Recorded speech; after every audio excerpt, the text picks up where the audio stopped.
What's up, folks? March 26, 2017. Rich Van Tassel with you. We got the Celtics report, their weekly report, since they just finished their game. Good victory by the Celtics, 112-108 over the Miami Heat. Talk about the game first. Celtics got out to a sluggish start. They were down by as many as 15. I was concerned this was going to be another one of those Sunday disasters they've had. Even though the other teams they've lost to, while Miami is under 500, as we chronicled in the weekly NBA report, they were 11-30 to start. They've been 24-7, now 24-8 in their last 32, but 24-7 in the last 31 coming into the game. So certainly you would expect a difficult game from the Miami Heat, and certainly had the Celtics lost this one, you wouldn't look at it as anything as, just flat embarrassing, for lack of a better term, as it was against teams like the Phoenix Suns and the Philadelphia 76ers. But all in all, the Celtics, they were a little rocky in the fourth quarter. It wasn't easy for them. Their bench early in fourth quarters is something that you would say would have to be corrected. However, come playoff time, that bench is not going to be playing as much at the beginning of fourth quarters. But certainly that is where the bench does play as well.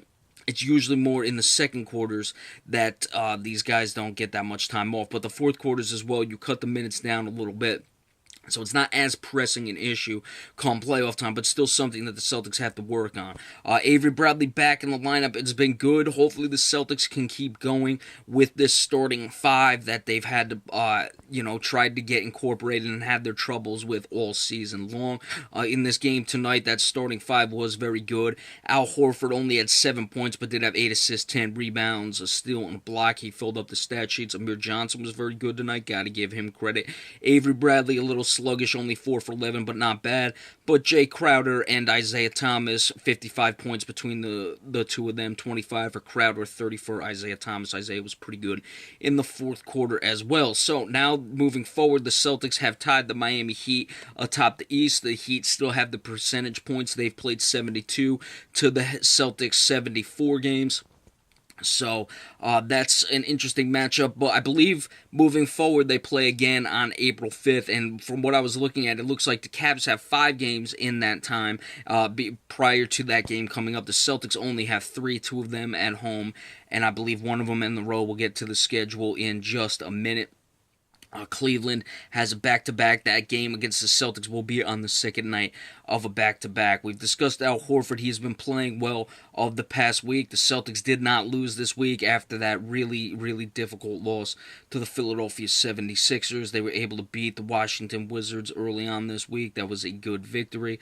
Of course, they were also able to win, as we said, every other game, but they had a pretty comfortable victory against the Phoenix Suns. As we talked about, Devin Booker had his 70 points, but for the most part, the Celtics were carrying control. And also beat an Indiana Pacers team who's been up and down. I believe Indiana did get the win tonight over Philadelphia. They're right around 500, but a team that's heading to the playoffs and has a Paul George on their team, so they're difficult on any night. And this Heat team is no joke, as we said. They've been as good as anyone over an extended period of time right now. It's basically been the second half of the season. Well, not basically, it has essentially been the second half of the season. Since they were 11-31, that's 41 games moving half the way. Celtics schedule moving forward still very favorable for the most part. They moved to, what is it now, 27-9 at home. Remember, they started out 6-6 at home, so they've been 21-3 at home since then, playing very well. The Celtics were 13-12 at one point, so they're 35-14 in that span. That's also very good. Yeah, they have Milwaukee and Orlando this week. Then they have the Knicks, a Sunday game in New York at 1 o'clock. Let's hope they don't have that Sunday letdown that we talked about against poor teams, and the Knicks are piss poor at this point. Then it's the Cavaliers coming out of that, so they have some days off where the Cavaliers will be rested, and then we'll get into the rest of the schedule come next week, because you have that Knicks game coming up next week, and that's what we'll give you the next report. So let's see if they can sweep this week, put all the pressure on the Cavaliers. Hey, as we said, the Cavaliers are playing 5 games, the Celtics are only playing 3. Should the Celtics sweep this week, remember, they'll be all even up as far as games come that time with a sweep for the week. The Celtics go 3-0. We know the Cavaliers have a game against the San Antonio Spurs tomorrow. Let's see who plays for the Spurs. But Celtics go 3-0, Cavs go 2-3. The rest of the way, that would put the Celtics at 50-26. It would put the Cavs at 49-29, I believe. You would be looking at a situation where a win would make it very difficult for the Celtics to relinquish that top spot. But we'll get into that come the end of this week. Let's see what they do the rest of the week. But those are the big things. Keep this starting five rolling. Figure out that bench at the beginning of the fourth quarter as well, but keep incorporating that starting five, and Jay Crowder, I think, as well as Al Horford have really come on, so we'll keep an eye on that moving forward. Alright, so that's it. Remember to check out any flash alerts we have, maybe an NBA in-depth during the week. We'll see what we can do.